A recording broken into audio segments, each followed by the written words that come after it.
Boa noite, queridos irmãos. Bom revê-los.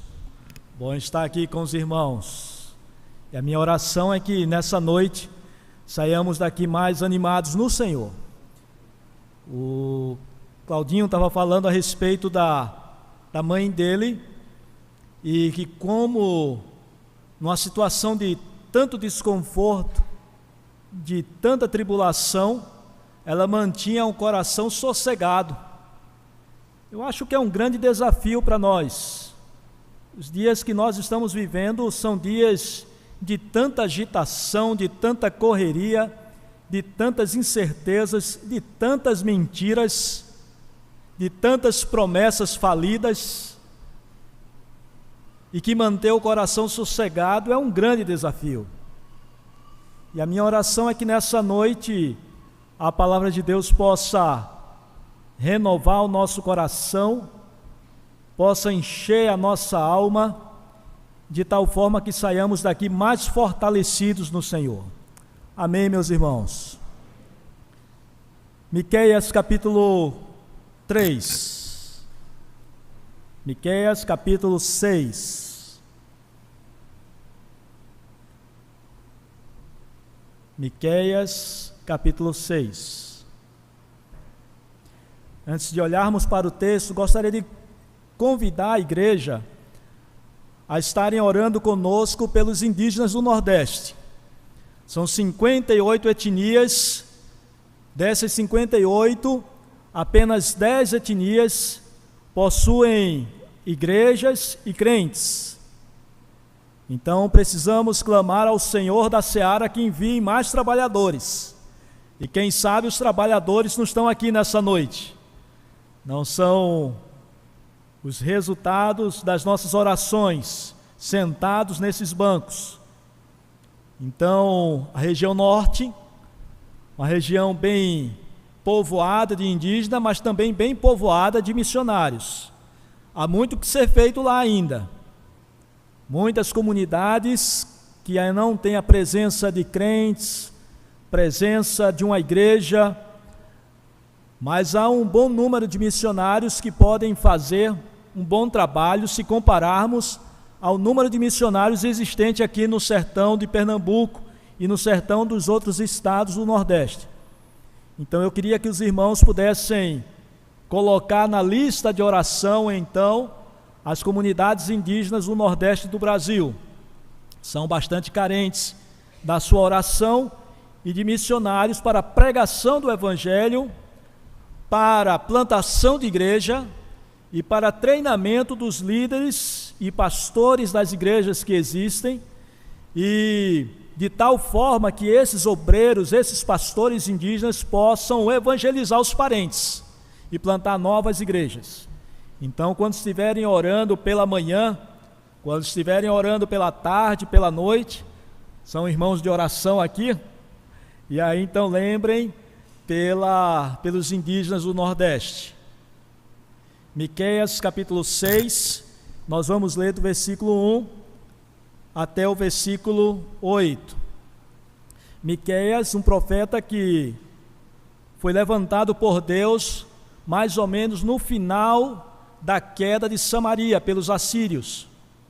Os assírios posteriormente foram vencidos pelos caldeus, que também derrotaram o povo do Egito e começaram também a caminhar na direção de Jerusalém, para derrubar Jerusalém. Nós conhecemos bem a história, quando derrubam os muros de Jerusalém, derrubam então o templo, levam os seus exilados para a Babilônia, e 100 anos ou 150 anos antes da queda de Jerusalém, Deus levanta então Miqueias para denunciar o pecado e a corrupção do povo de Deus, semelhante ao pecado e à corrupção do povo de Israel. Então nós vamos ler um trecho aonde Deus conversa com Miqueias, e Deus coloca diante de Miqueias a sua inquietação em relação ao povo, ao pecado do povo e à corrupção do povo. E o texto diz o seguinte: ouvi agora o que diz o Senhor, Levanta-te, defende a tua causa perante os montes, e ouçam os outeiros a tua voz. Ouvi, montes, a controvérsia do Senhor a voz, duráveis fundamentos da terra, porque o Senhor tem controvérsia com o seu povo, e com Israel entrará em juízo. Povo meu, que te tenho feito? E com que te enfadei? Responde-me. Pois te fiz sair da terra do Egito, e da casa da servidão te remi.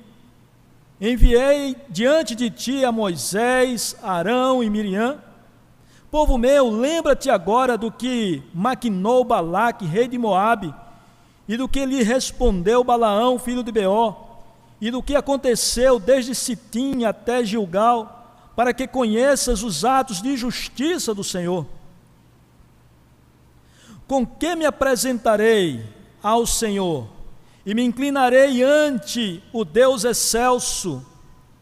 Virei perante ele com holocaustos, com bezerros de um ano? Agradar-se-á o Senhor de milhares de carneiro, de 10.000 ribeiros de azeite? Darei o meu primogênito pela minha transgressão, o fruto do meu corpo pelo pecado da minha alma? Ele te declarou, ó homem, o que é bom, e o que é que o Senhor pede de ti? Que pratiques a justiça, que ames a misericórdia e andes humildemente com o teu Deus. Um texto talvez difícil para a gente entender. Talvez uma das grandes dificuldades de entendermos o texto é saber quem é que está falando.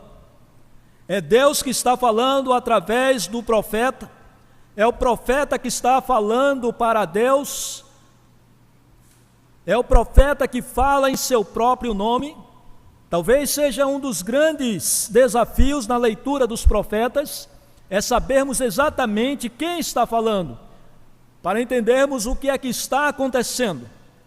Então eu gostaria de convidar os irmãos a imaginarem comigo que nós estamos diante de um grande tribunal, e esse tribunal, chamado por Deus, convocado por Deus, é para julgar o povo de Israel e o povo de Judá. E Deus coloca então através da boca do profeta da sua inquietação com relação ao povo, com as suas injustiças, com seus pecados, com a sua idolatria.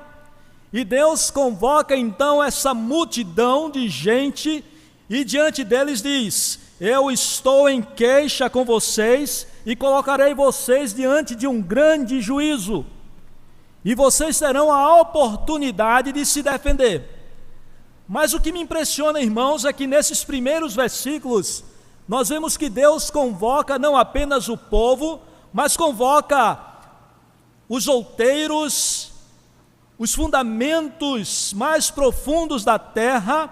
É como se Deus estivesse chamando o universo para testemunhar esse acontecimento de julgamento. Me parece que Deus, em primeiro lugar, aqui está tentando revelar a sua grandeza. Deus está revelando e mostrando ao povo que eles não estão lidando com um Deus pequeno, minúsculo, feito de barro ou feito de madeira, mas que eles estão lidando com um Deus todo-poderoso, o Deus que controla o universo, o Deus que tem todas as coisas em suas mãos. O capítulo 1 de Miqueias diz que quando Deus se levanta, os montes se derretem como cera diante do fogo. Diz também que quando Deus se levanta e caminha pela terra, vales são abertos, as águas se movem, caminham então para as regiões mais baixas da terra. É o Deus Todo-Poderoso que está inquieto, queixoso com o seu povo por causa do pecado, da corrupção, das injustiças e da idolatria do seu povo. Mas nesse processo de revelação de Deus, Deus não se mostra apenas um Deus raivoso, irado, pronto a destruir o seu povo. Mas o que me impressiona num texto é que Deus se revela também como um Deus misericordioso. Como que um Deus tão poderoso como esse, como um Deus que tem todas as coisas em suas mãos, um Deus que não se conforma com o pecado, que não compactua com a injustiça, que não se alegra com a impureza, pode estabelecer uma relação de conversa com pecadores. E é isso que Deus está fazendo. Convoca o seu povo, chama o seu povo para o julgamento, se coloca como o grande Deus todo-poderoso que governa todas as coisas, mas se coloca numa conversa com Miqueias e com o seu povo. Misericordioso, um Deus que poderia consumir esse povo pecador e injusto, com o estalar do dedo, mas decide conversar e ouvir os argumentos que aquele povo tem. Mas não é apenas um Deus misericordioso, é um Deus amoroso. Meus irmãos, a relação dos povos, dos pagãos, daqueles que não criam em Deus com seus deuses, a relação que eles tinham com seus deuses era uma relação de troca, de benefícios. Se eles fizerem o bem, se eles fizerem o que os deuses mandam, eles recebem. Se eles não fizerem, eles serão castigados. Era uma relação de merecimento. Se você der, se você for obediente, você recebe os benefícios dos deuses. Se você não for obediente e não fizer o que eu mando, você será castigado. E quando nós olhamos boa parte das religiões ao nosso redor, não apenas escondidas nos matos da região norte, nem aqui no nordeste com os indígenas, a grande maioria das religiões, a relação do povo com o seu Deus ou com sua crença é uma relação de benefício e de merecimento. Se fizer o bem, você ganha. Se não fizer, você perde e será castigado. Mas Deus, quando se revela ao seu povo, lá em Deuteronômio capítulo 6, Deus estabelece uma nova relação, a relação do Deus Todo-Poderoso com o seu povo, não apenas da dependência, da obediência, da troca do merecimento, mas da dependência de uma relação profunda de amor. Deus diz para o seu povo: se vocês me obedecer, e se vocês me amarem, então eu virei e abençoarei. Isso me impressiona, irmãos. Nós não temos um Deus carrancudo, um Deus irado, um Deus pronto a derrubar, a matar e a destruir, apesar de Ele ter poder e autoridade para fazer, mas nós estamos nos relacionando com um Deus amoroso, disposto a estabelecer um relacionamento com a minha vida e com a sua vida. Deus se revela então no texto não apenas o poderoso, o grande, não apenas o misericordioso, que mesmo diante de um povo pecador, injusto e corrupto, mas Ele se revela também um Deus amoroso que quer se relacionar através do coração, das relações e do entendimento. Mas o que me impressiona é que no versículo 3, o versículo 3 me dá uma sensação de que não apenas é um Deus amoroso, mas é um Deus afetuoso. E eu gosto de pensar e sempre dizer que Deus não apenas me ama, mas Deus gosta de mim. Deus tem afeição pela minha vida. Deus gosta de estar comigo. Deus quer me ver perto dEle. Deus quer que eu ande com Ele, que eu ame e que possamos trocar então uma relação afetuosa de convivência. Percebam se não é isso no versículo 3, quando Deus diz assim: em que eu errei? Em que eu errei? Isso é uma pergunta de um Deus todo-poderoso? Como que um Deus que sustenta o universo, um Deus que é justo em si mesmo, um Deus que tem toda a pureza, toda a santidade, toda a bondade, e que não precisa da adoração, nem da companhia, nem de uma relação com nenhum de nós, pergunta para o seu povo: aonde foi que eu errei? Isso é uma pergunta afetiva do coração de Deus para o seu povo. E ele continua dizendo: aonde foi que eu te enfadei? Por que que vocês estão caminhando longe de mim? Por que que as coisas relativas à minha pessoa, a vida da devocionalidade, da piedade, a vida da espiritualidade, do relacionamento com Deus tem esfriado a tal ponto de ser enfadonho? A vinda para a igreja é um grande peso, uma caminhada sem significado, sem sentido. Simplesmente chegou o domingo e vamos nos reunir, e nos reunimos e vamos embora, como se nada tivesse acontecido. Foi apenas um bom momento de adoração, de celebração com o povo. Por que que as nossas devocionais têm sido pesadas, desinteressantes? Aonde foi que Deus errou? Qual é o motivo desse tédio espiritual, dessa falta de significado, de vida, de enchimento no coração por causa das coisas de Deus? Aonde eu errei? Pergunta Deus.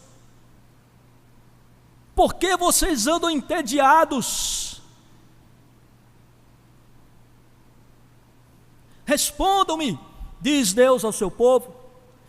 E talvez seja essa a grande pergunta que Deus esteja fazendo ao seu coração nessa noite. Por que você está tão entediado? Porque as coisas perderam o brilho. E deixa eu ir um pouco mais longe, irmãos. Não apenas as coisas espirituais, o momento de oração, o momento de culto, de celebração comunitário, mas talvez você tenha perdido inclusive o brilho pela vida. Nem o seu casamento, nem o seu trabalho faz mais nenhum sentido, simplesmente o tédio se estabeleceu, a falta de vida, a falta de vigor. E a pergunta de Deus ao seu coração, ao meu coração nessa noite: aonde foi que Deus errou? Aonde foi que Deus caminhou de tal forma que se estabeleceu esse tédio, essa canseira, essa falta de brilho, essa falta de ânimo?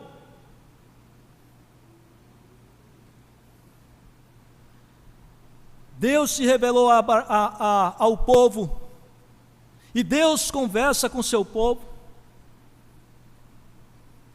E é interessante, irmãos, porque no versículo logo abaixo, versículo 4, a partir do versículo 4 e o versículo 5, Deus ainda continua conversando amorosamente com o seu povo. Amorosamente.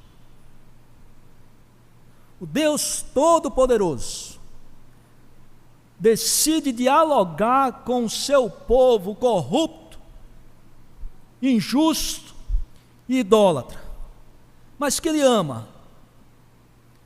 Depois de ele perguntar onde eu errei, aonde está o enfado, ele começa então a colocar diante do povo o longo percurso histórico de salvação do seu povo, de feitos de Deus, do que Deus fez na vida do povo, como libertou do poder do Egito, como conduziu num deserto por anos e anos, como conduziu então para aquela terra prometida, cheia de leite, cheia de mel. E Deus pergunta então, nas entrelinhas, dizendo: será possível que vocês não enxergam aonde vocês estavam e aonde vocês estão agora? Será que os seus olhos estão fechados?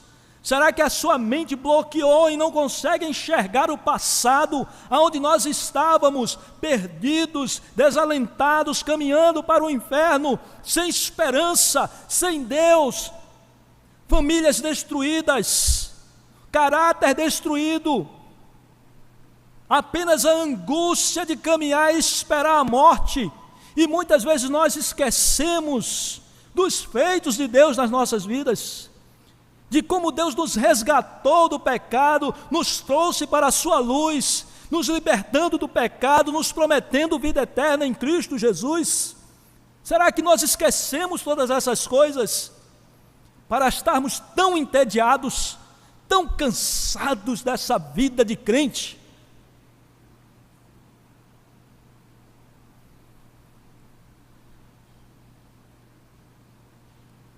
E o profeta então agora fala como boca do povo. E ele pergunta a Deus: o que farei então? Qual é a minha atitude então diante dessas verdades, diante dessa situação do meu povo? Qual será então as obras e os feitos que possam aplacar então a tua justiça, que possam aplacar o teu furor, que possam aplacar então esse teu desconforto, ó Deus? E ele começa a perguntar então a Deus: será que são holocaustos que o Senhor quer? Cultos? Ações religiosas? Será que se em vez de 10% eu der 30, 20, 30, 40% do meu salário, o Senhor vai estar mais calmo comigo? Será que se eu dedicar mais trabalho ainda, em vez de ir para o sertão de Pernambuco, eu ir para a África, para o pior lugar que exista no mundo, o Senhor vai se aplacar comigo? Será que são esses holocaustos que o Senhor quer? Será que são essas atitudes religiosas que o Senhor espera de nós? E essa conversa se torna tão dramática, nós vimos no texto, que ele chega ao ponto de perguntar: Deus, o Senhor quer o quê? Que eu sacrifique o meu primogênito para que essa situação se mova? O Senhor está esperando então que a gente se sacrifique, entregue os nossos corpos como um grande sacrifício para que essa situação mude?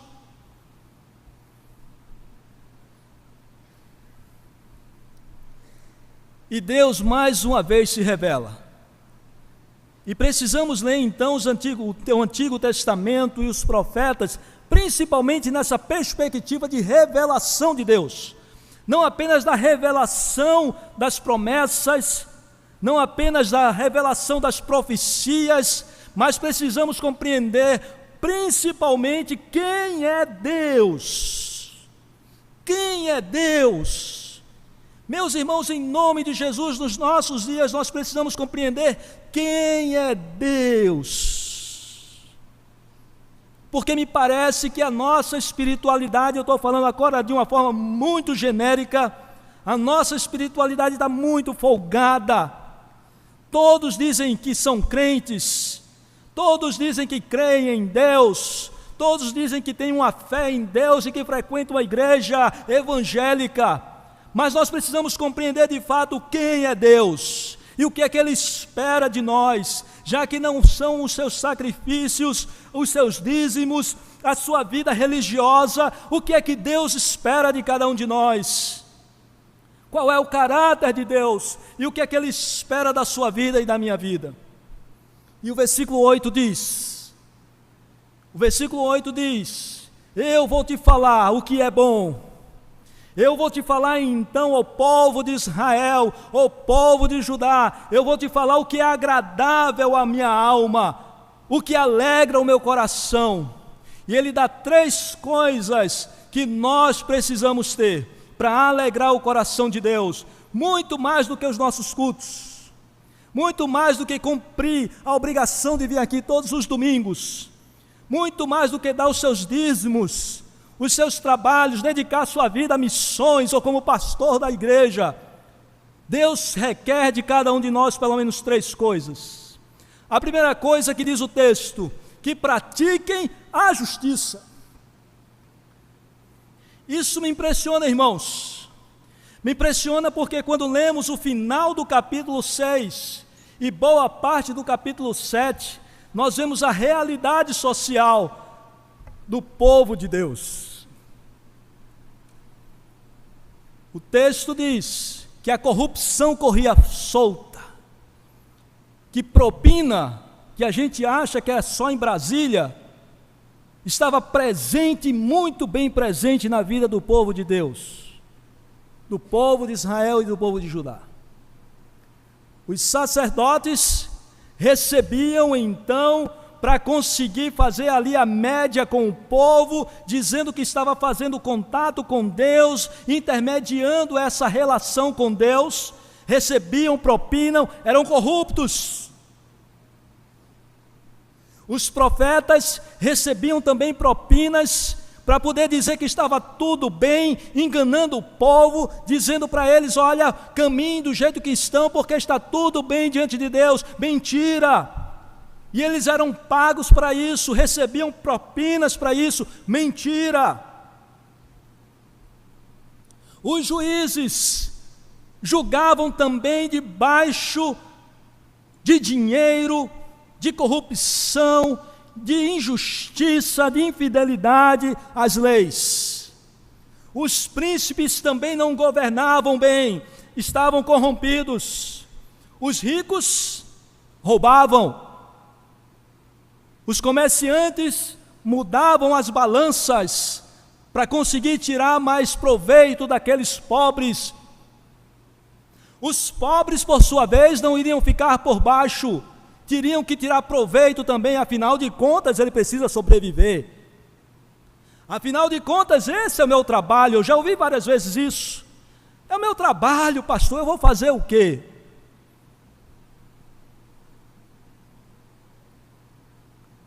O capítulo 7 chega ao ponto de dizer que não havia possibilidade nem de confiança nos mais próximos, nos parentes mais próximos. A mentira tinha se estabelecido no meio da nação.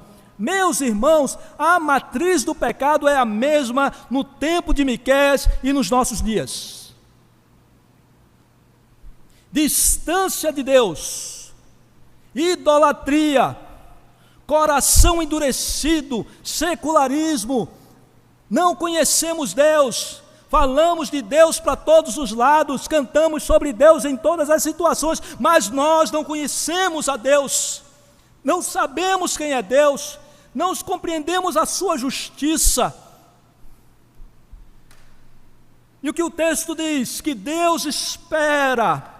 O que é agradável a Deus não são os nossos cultos, as nossas celebrações, mas é que o povo de Deus seja um povo justo, justo nos seus negócios, justos na sua vida, correto no seu casamento, correto na sua vida, alunos que não filam, gente que não rouba, gente que não dá propina para policial para passar num trânsito fechado.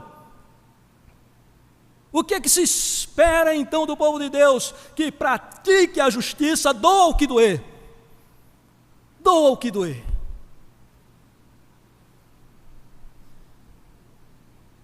Mas há um segundo pedido de Deus, e que Deus diz que alegra o coração dele, e que eu acho, irmãos, que é muito mais pesada do que essa. Ele diz que ame a misericórdia. Amar a misericórdia. Sabe o que isso significa, irmãos? É amar quem não merece. É amar aquele que nos rouba. Aquele que tenta burlar coisas contra a nossa vida, sobre a nossa casa, a nossa família. Misericórdia sobre a vida desses. Misericórdia sobre aqueles que nos perseguem, sobre os nossos inimigos. Misericórdia é empatia por aquele também que está sofrendo dor. Eu choro com ele, eu lamento com ele, mas a sociedade que nós vivemos diz assim: viva a sua vida, se empodere, caminhe, faça a sua história e seja você mesmo e ponto. E Deus chama o seu povo, Deus conclama a sua igreja, num momento desse de corrupções, de mentira, dizendo: amem a misericórdia e pratiquem a justiça. Mas há uma terceira coisa que Deus diz que agrada o seu coração, muito mais do que os nossos cultos e as nossas celebrações. que a gente ande em humildade perante o seu Deus. Eu gosto muito disso.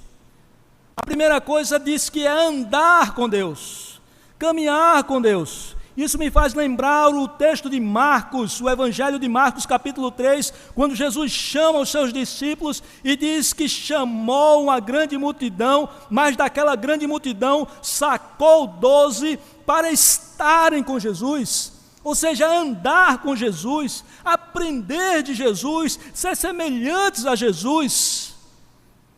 Oh, irmãos, que desafio para nós que somos religiosos, talvez bons religiosos. Não frequento ou não perco um culto da minha igreja. Inclusive eu estou indo para o Amazonas. Aliás, eu estou no Amazonas. Dediquei a minha vida ao Senhor. Na verdade, o que o Senhor nos chama, a nossa primeira vocação é estar com Jesus, ser parecido com Jesus. Meus irmãos, em nome de Jesus, muito mais do que pregar o Evangelho, eu preciso inspirar as pessoas a serem parecidas com Jesus. Andar com Deus, caminhar com Deus, e caminhar com Deus em humildade. John Piper diz que humildade é reconhecer que não possui direito algum, nem ao sorriso e nem ao bom dia do vizinho.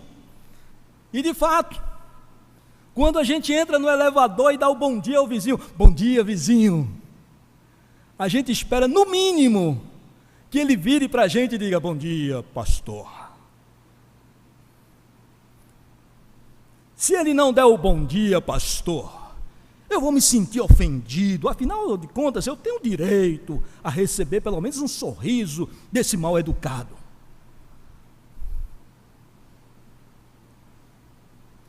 E humildade dá ideia, irmãos, nos dá a consciência de que nós não temos direito algum, nós não possuímos nada, simplesmente estamos no caminho de Deus, conduzido pelo Senhor do universo. Era essa a concepção de Paulo, era essa a concepção de Pedro, quando diz que nós somos peregrinos e estrangeiros aqui. Peregrinos porque nós não temos nada, não temos lugares fixos, não temos posses. Somos estrangeiros porque nós não temos direito, porque nós somos cidadãos de outra terra, de outro universo, de outro momento. Em nome de Jesus precisamos aprender, nós precisamos que o Espírito nos ensine, precisamos que o Espírito nos molde a sermos humildes ao ponto de compreender que nós somos servos do Senhor Jesus, como Paulo compreendia. E era por isso que Paulo, quando diante da morte, Paulo naquele calabouço, fedorento, preso, feito malfeitor, ele diz, eu combati um bom combate. Meus irmãos, isso é fantástico. Como que uma situação de degradação como Paulo estava, de falência humana, de fracasso humano, preso, esquecido pelos amigos, no frio, vai morrer. Ele tem essa consciência de que ele fez um bom trabalho, que completou a sua carreira, a sua história, e agora ele pode descansar em paz, juntamente com todos aqueles que aguardam e amam a volta de Jesus. Isso é a consciência clara, isso é a certeza de andar em humildade com Deus, a certeza de que não possui nada, que não é merecedor de nada, simplesmente é alvo da misericórdia e da graça daquele que é o Senhor do universo. Quando temos essa consciência, irmãos, mesmo que eu ganhe $1 milhão e bote no bolso para fazer missões, eu não tenho coragem de levantar minha cabeça e dizer, eu sei, eu posso, eu tenho, eu me curvo diante do Senhor. Na hora que eu sou honrado, olha só o pastor Iraque, olha só o pastor fulano de tal, olha lá que trabalho maravilhoso, eu não tenho coragem de levantar a cabeça, eu me curvo diante do Todo-Poderoso, porque eu compreendo que eu não possuo nada, sou apenas alvo da sua graça e da sua misericórdia. Você ganhou uma promoção e agora é o chefe dos chefes, e você aí pode pensar, agora sim, assim agora eu sou o cara, mas diante desse Todo-Poderoso que lhe pegou com misericórdia, com graça, você se curva em humildade, em mansidão e em bondade. Isso é andar com Deus em misericórdia, em humildade. E é isso que propõe o Todo-Poderoso ao seu povo, na época de Miqueias. Ainda bem que é na época de Miqueias.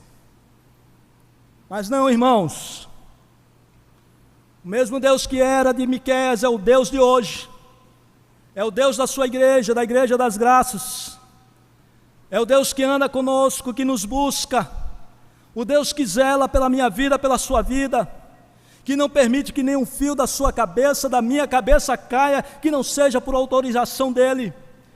É o Deus que trata-nos com misericórdia, com amor, com afetividade, com carinho.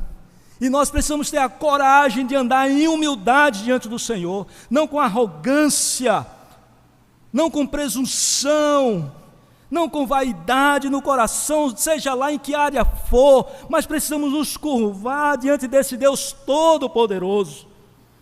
A coragem de andar em humildade com o Senhor. Mas eu disse no início, que eu esperava que isso fosse um sermão de encorajamento. Isso está parecendo mais um sermão de confronto e de desafio. Mas eu quero lembrar os irmãos que no capítulo 10 de Mateus, Jesus enviou seus discípulos, e eles saíram pregando e evangelizando, enfrentando tudo que é problema, sofrimento, porque o trabalho missionário, meus irmãos, entenda aqui, eu não estou fazendo propaganda do meu trabalho não, eu estou dizendo que todos nós que dedicamos a nossa vida na proclamação do reino, certamente passará por sofrimentos e passará também por perseguições. Se nós não estamos sendo perseguidos ou rejeitados por alguém, é porque nós não estamos pregando o Evangelho. Se nós começarmos a pregar o Evangelho, de fato, alguém em algum momento vai dizer, eu não quero andar com você, você então é aí muito assim, é muito assado, e sofrerá então perseguição. Então todos nós, nesta perspectiva, todos nós somos missionários. E se somos missionários, se estamos nessa caminhada, precisamos ter essa compreensão clara de que Deus está conosco e de que Ele nos levará a bom termo, como Ele fez com seus discípulos no capítulo 10 de Mateus. No capítulo 11, Jesus recebe os seus discípulos de forma muito pastoral, muito amorosa. Eu gosto muito disso. Alguém fez um teste comigo esses dias e disse, eu sabia que você é um cara relacional, você não é pragmático. Eu digo, eu não sou mesmo não, eu gosto é do aconchego, do carinho, da conversa, da socialização tal. E Jesus faz esse acolhimento aos seus discípulos, e Ele acolhe os seus discípulos da seguinte forma, vinde a mim, todos vós que estáis cansados e sobrecarregados, e eu vos aliviarei. Aprendam de mim, porque eu sou manso e humilde de coração, e vocês encontrarão descanso para as vossas almas. Eu costumo dizer, irmãos, que talvez 50%, 70% dos nossos sofrimentos, das nossas angústias, das nossas insônias, é o resultado de sermos donos ou acharmos que somos donos de muitas coisas. Mas Deus, e o meu emprego? Ó Deus, e a minha família? Ó Deus, e o meu ministério? Eu não consigo dormir porque as almas estão se perdendo, indo para o inferno. Deus, eu não consigo tranquilizar o meu coração porque não sei o que está acontecendo. Irmãos, quando descansarmos no Senhor, em humildade, o salmo que foi lido, o salmo 131, pelo contrário, eu fiz calar e sossegar a minha alma, e dizia o salmista no primeiro versículo, eu não sou soberbo, não sou orgulhoso, não sou arrogante, nem ando em busca de grandes coisas demais para mim, mas eu fiz calar e sossegar a minha alma, como uma criança desmamada se aquieta no braço da sua mãe, assim a minha alma para contigo, ó Deus. Meus irmãos, isso é uma postura de humildade diante do Todo-Poderoso. Isso é saúde para a sua alma, isso é saúde para a minha mente, isso é saúde para a nossa espiritualidade, isso é encorajamento para o nosso caminho. Em nome de Jesus, não tenham medo de Deus, não tenham medo de se entregar a Deus. Talvez esteja passando aí até por problemas de pecados, e pecados terríveis talvez, mas creiam na graça de Deus, no poder de Deus de limpar os nossos pecados com o seu sangue. Creiam que Deus é um Deus amoroso, pronto em perdoar. Creio que Deus é um Deus forte o suficiente para lhe libertar de qualquer tipo de vício. Creio que Deus é suficiente e poderoso para guardar a sua casa, as suas finanças, a sua vida. Nós não precisamos de nada em nome de Jesus, porque em Cristo nós temos tudo. Precisamos ter a coragem de andar assim, altaneiramente, como disse o profeta Abacuque, não é porque somos arrogantes, eu sou crente, eu vou para o céu, mas altaneiramente porque eu confio no Deus Todo-Poderoso e me curvo diante dEle em humildade, porque Ele é o Senhor da minha vida, Ele é o Senhor da minha existência, em nome de Jesus. Amém, meus irmãos? Vamos orar, baixe sua cabeça.